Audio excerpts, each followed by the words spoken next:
대한민국 국민 모두가 승리하는 그날까지.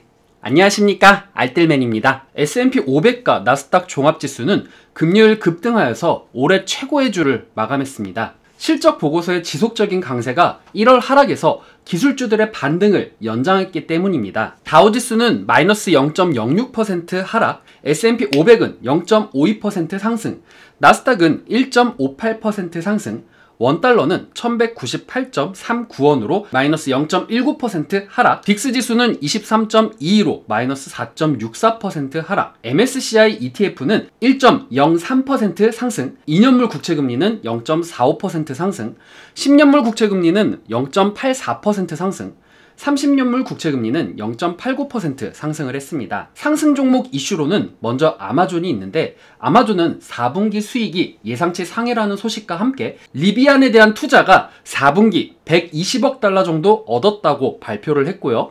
그리고 아마존 웹 서비스는 4분기에 전년 동기 대비해서 거의 40% 성장을 하였기 때문에 월스트리트의 추정치를 능가했다라고 이야기를 하고 있습니다. 아마존은 또한 프라임 연간 회원권 가격을 119달러에서 139달러로 인상할 것이라고 발표를 했고, 월별 프라임 멤버십 비용도 12.99달러에서 14.99달러로 인상할 것이다 라고 밝혀지면서 13.5% 상승하는 모습을 보여주었습니다. 스냅은 사상 첫 분기 순이익을 발표를 하고 58.8% 상승을 했습니다. 핀터레스트는 소셜미디어 플랫폼 주로서 주당 49센트의 이익이 발생이 되었는데요. 예상치 4센트보다 매우 높은 수치가 나왔고, 수익 역시 기대치를 상회했기 때문에 11.2% 상승을 했습니다. 유니티 같은 경우에는 실적 예상치 상회 및 낙관적인 이번 분기 가이던스를 발표를 했고, 양방향 실시간 3D 게임을 기반으로 향후 수십 년 동안 강력한 성장의 기회를 가질 것이다 라고 언급을 하면서 17.4% 상승을 했습니다. 스케쳐스는 매출 및 수익이 기대치를 상회했기 때문에 6.6% 상회를 했습니다. 하락 종목으로는 메타 플랫폼이 있는데, 금요일 하락 같은 경우에는 스냅과 같은 다른 소셜미디어 회사가 디지털 광고를 애플의 iOS 개인정보 보호 변경 사항에 맞게 조정하는 데 있어서 예상보다 나은 진전을 보일 것이다 라고 이야기를 하면서 메타 플랫폼이 장 초반에는 하락하는 모습을 크게 보여주었다가 반등을 하면서 마이너스 0.3%로 그쳤다라고 보시면 되겠습니다. 포드는 주당 26센트 수익과 353억 달러의 매출을 발생시켰는데, 이는 예상치 주당 45센트의 수익과 355억 2천만 달러의 예상치를 하회한 부분이기 때문에 마이너스 9.7% 하회를 했습니다. 크록스는 예상치가 하회되는 실적을 발표를 하고 연간 수익 가이던스 역시 하회를 했기 때문에 마이너스 14.47% 하락 마감을 했습니다. 한 주 동안 S&P 500은 1.5%, 나스닥은 2.4%, 다우지수는 1.1% 상승을 하며 마감을 했습니다. 이러한 상승은 2022년도 두 번째 주간 상승이었는데요. 오한다의 수석시장 분석가 에드워드 모야는 우리는 고르지 못한 시기에 있지만 기술은 꽤 오랫동안 선택되어 왔다며, 이제 많은 거래자들이 지금 건설적인 시기이다 라고 이야기를 했습니다. 아마존과 애플 및 알파벳과 같이 다양한 유형의 환경을 관리할 수 있었고 앞으로 낙관적인 전망을 제공할 수 있었다라고 이야기를 하고 있습니다. 금요일 강력한 고용 보고서가 발표가 되었는데요. 1월 고용률은 47만 6천 개의 일자리가 추가가 되었습니다. 예상치 15만 개보다 훨씬 상회된 수치이면서, 이는 오미크론 여파로 인해서 일자리 손실을 예상을 했지만 이 부분을 딛고 상회된 부분이 있다라고 하는데요. 1월에 서비스업 같은 경우에는 연말에 고용을 한 후에 1월에 대거 퇴사를 시키는 부분이 나오긴 하지만 지금 현재는 고용난이 유지가 되고 있기 때문에 해고를 하지 않고 그대로 고용을 했기 때문에 지금 고용률이 높아졌다라는 전망이 나오고 있습니다. 1월 실업률은 4%이면서 예상치 3.9%를 상회하는 숫자였습니다. 12월 고용은 19만 9천 명에서 51만 명 증가가 되었고, 그리고 11월 고용은 29만 9천 명 증가해서 64만 7천 명 증가로 수정이 되었습니다.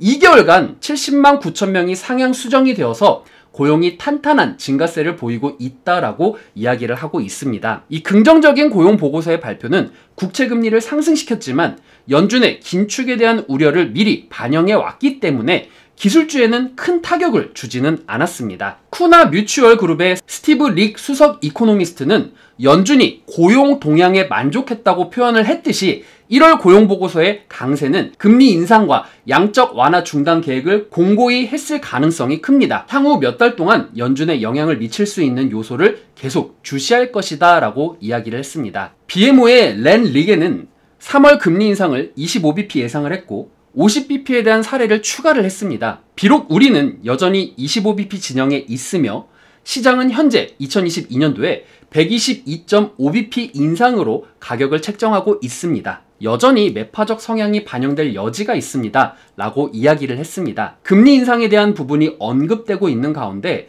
크리스틴 라가르드 ECB 총재는 인플레이션은 이전 예상보다 오랫동안 상승세를 유지할 것이지만 올해 안에는 하락할 것이라고 말을 했습니다. 뉴욕 증시 전문가들은 대형 기술주들의 지수 비중이 높아 시장을 취약하게 만들었다라고 이야기를 하고 있습니다. 골드만삭스의 크리스 허시 애널리스트는 전날 페이스북 시총이 크게 줄었고 S&P 500 지수가 동반 하락한 것은 지수가 대형 기술주에 얼마나 집중이 되어 있는지 또한 그러한 집중이 가져오는 취약성을 상기시켜준다라고 이야기를 하고 있습니다. 또한 전문가들은 고용지표가 긍정적으로 나온 것과 관련해서는 연준의 긴축 우려를 높일 것으로 예상을 했습니다. 캐피털 이코노믹의 앤드루 헌터 이코노미스트는 1분기 경제성장세의 급격한 둔화가 당국자들로 하여금 제고하게 할 수 있지만 연준이 3월 회의에서 50bp의 더 큰 금리 인상을 단행할 것이라는 기대를 더욱 부추길 것이라고 말을 했습니다. 시카고 상품거래소 CME 패드워치에 따르면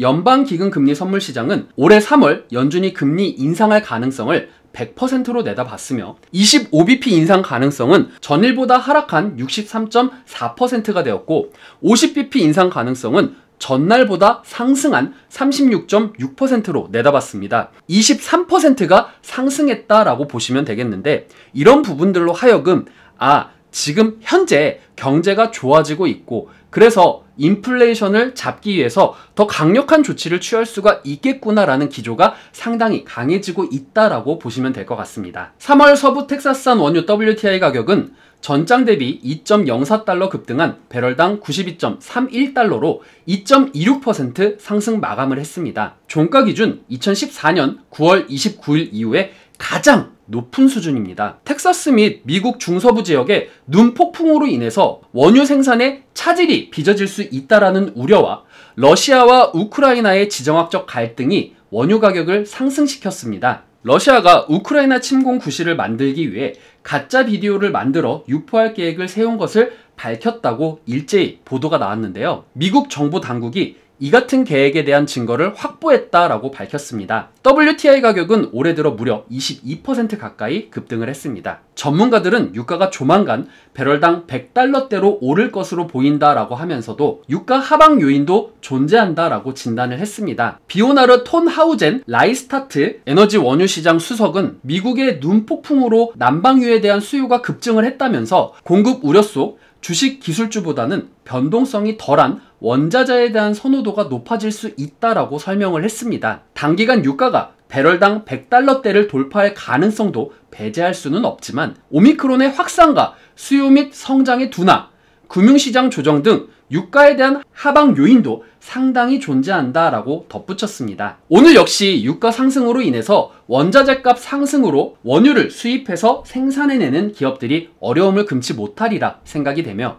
유가 관련한 테마주들이 잠깐 오를 것 같다라는 생각이 듭니다. 하지만 긍정적인 부분도 있습니다. 그동안 미국 경제가 좋지 못하다는 경제 전망과 함께 인플레이션을 잡기 위해서 금리를 인상한다라고 했는데 금리를 인상하는 과정에서 좋지 못한 미국 경제에 더욱더 좋지 못한 악영향을 미칠 수 있기 때문에 그동안 시장이 부정적인 모습을 보여왔습니다. 하지만 이번 고용보고서로 인해서 코로나 팬데믹에도 경기는 나름 우리가 생각하는 것보다 좋아지고 있다는 것이 나오고 있기 때문에 경기는 좋아지며 인플레이션을 잡는 건강한 금리 인상이 될 것이라는 전망이 우세합니다. 또한 이번 주 발표되는 CPI 역시 예상치 부합이 된다라고 하면은 물론 7%대의 높은 인플레이션이 우려가 되기는 하지만 그럼에도 인플레이션이 고점이라는 전망들이 맞아들이게 되면서 시장에 단기적 충격은 주겠지만 주식 역사에서 그랬듯이 건강한 금리 인상이 될 것이라고 생각이 됩니다. 따라서 시장에 충격은 줄 수 있으나 안정적인 실적 기반의 상승 흐름이 나올 것으로 예상이 됩니다. 다음은 이번 주 일정에 대한 부분입니다.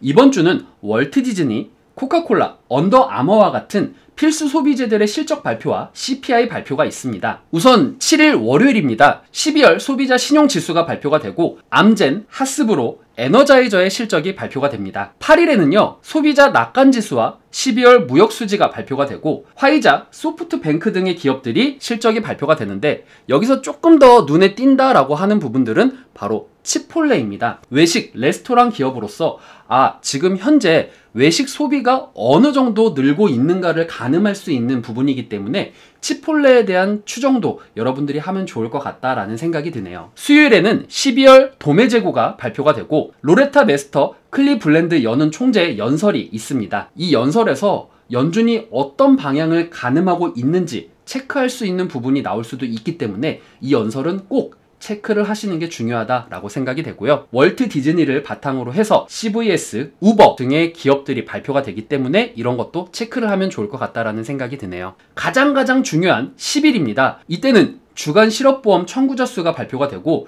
제일 중요한 1월 소비자 물가지수가 발표가 됩니다.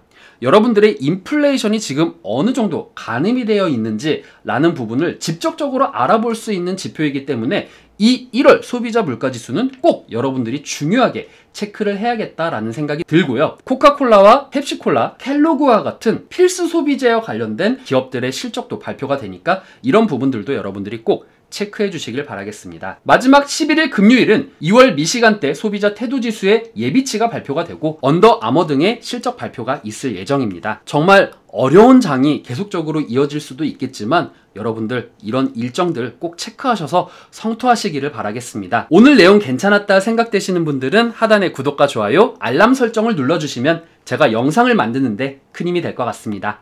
시청해주신 여러분들 감사합니다.